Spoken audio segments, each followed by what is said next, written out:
السلام علیکم ناظرین، حسب حال کے ساتھ حاضر ہے آپ کا میزبان جنید سلیم. شو میں میرے ساتھ شامل ہیں ناجیہ اور آپ کو بہت عزیز، بہت پیارے عزیزی.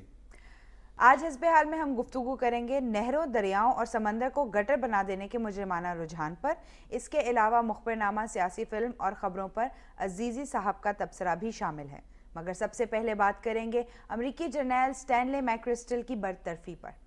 یار یہ وہی ہے نا میکرسٹل جو افغانستان میں امریکی فوج کا کمانڈر تھا. تو برطرف کیوں کر دیا ادھر؟ اس نے نسوار شروع کر دی تھی. نہیں، تم نے اخباروں میں نہیں پڑھا تھا کہ اس نے میکرسٹل نے بہت شدید تنقید کی تھی اپنے ایک انٹرویو میں امریکی حکومت کے جو اعلیٰ عہدیدار ہیں بشمول صدر اور نائب صدر کے. اس پہ کچیچی چڑھی ہے اوباما کو. ہاں، اور ڈسپلن کی جو آرمی ڈسپلن ہے اس کی خلاف ورزی پر اس سے استعفیٰ لیا گیا ہے. لیکن یہ صرف ایک فرد کا استعفیٰ نہیں ہے. اس کو جو فوجی اور سیاسی حلقے ہیں اس کو بہت زیادہ اہمیت دے رہے ہیں افغانستان اور عراق کی جنگ کے تناظر میں.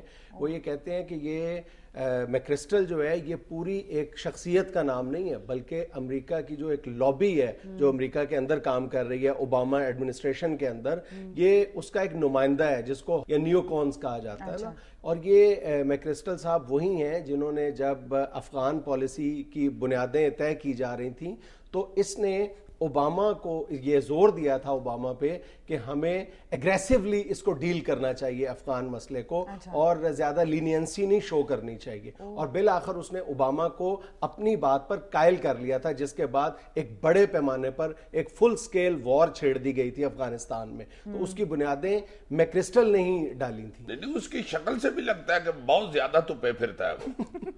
ویسے یار یہ اتنا پروفیشنل فوجی تھا تو ایک دم ہی اپنے صدر کے خلاف کیوں اس نے بولنا شروع کر دیا؟ کہنے والے یہ کہتے ہیں کہ افغانستان میں اصل میں امریکہ جنگ ہار رہا ہے بلکہ آلموسٹ ہار چکا ہے. اس میں ہیلمند میں پہلے آپریشن جو ہوا وہ کامیابی سے اپنے اہداف پورے نہیں کر سکا.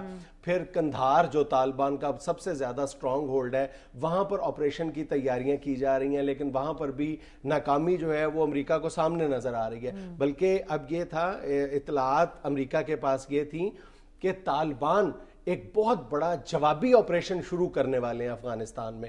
اور جو میکرسٹل اور اس کی جو پوری لابی تھی جس کو ہم نیو کون لابی کہتے ہیں اس کو واضح طور پر نظر آ رہا تھا کہ اب افغانستان میں ان کے برے دن شروع ہونے والے ہیں اور ان کو کوئی کسی بھی صورت میں کامیابی نہیں نظر آ رہی تھی. لیکن دوسری طرف جو اوباما ایڈمنسٹریشن ہے وہ یہ طے کر چکی ہے کہ 2012 سے پہلے ان کو افغانستان میں کوئی بڑے پیمانے پر ایک کامیابی ہر قیمت پر درکار ہے. اب اس بات کا بھی فیصلہ امریکہ نہیں کر پا رہا کہ افغانستان میں کامیابی کا معیار کیا ہے. وہ کون سا ایونٹ ہوگا جس کو وہ یہ کہہ سکیں گے کہ اب ہمیں فتح حاصل ہو گئی ہے. اس کا کوئی دور دور تک امکان نظر نہیں آ رہا تھا. اچھا، یہ جو میکرسٹل ہے اس نے اوباما کو اس حوالے سے بھی مزید مشکلات سے دوچار کر دیا ہے کہ وہاں پہ افغانستان کے اندر اس کے نیٹو کے ساتھ تعلقات بہت خراب تھے.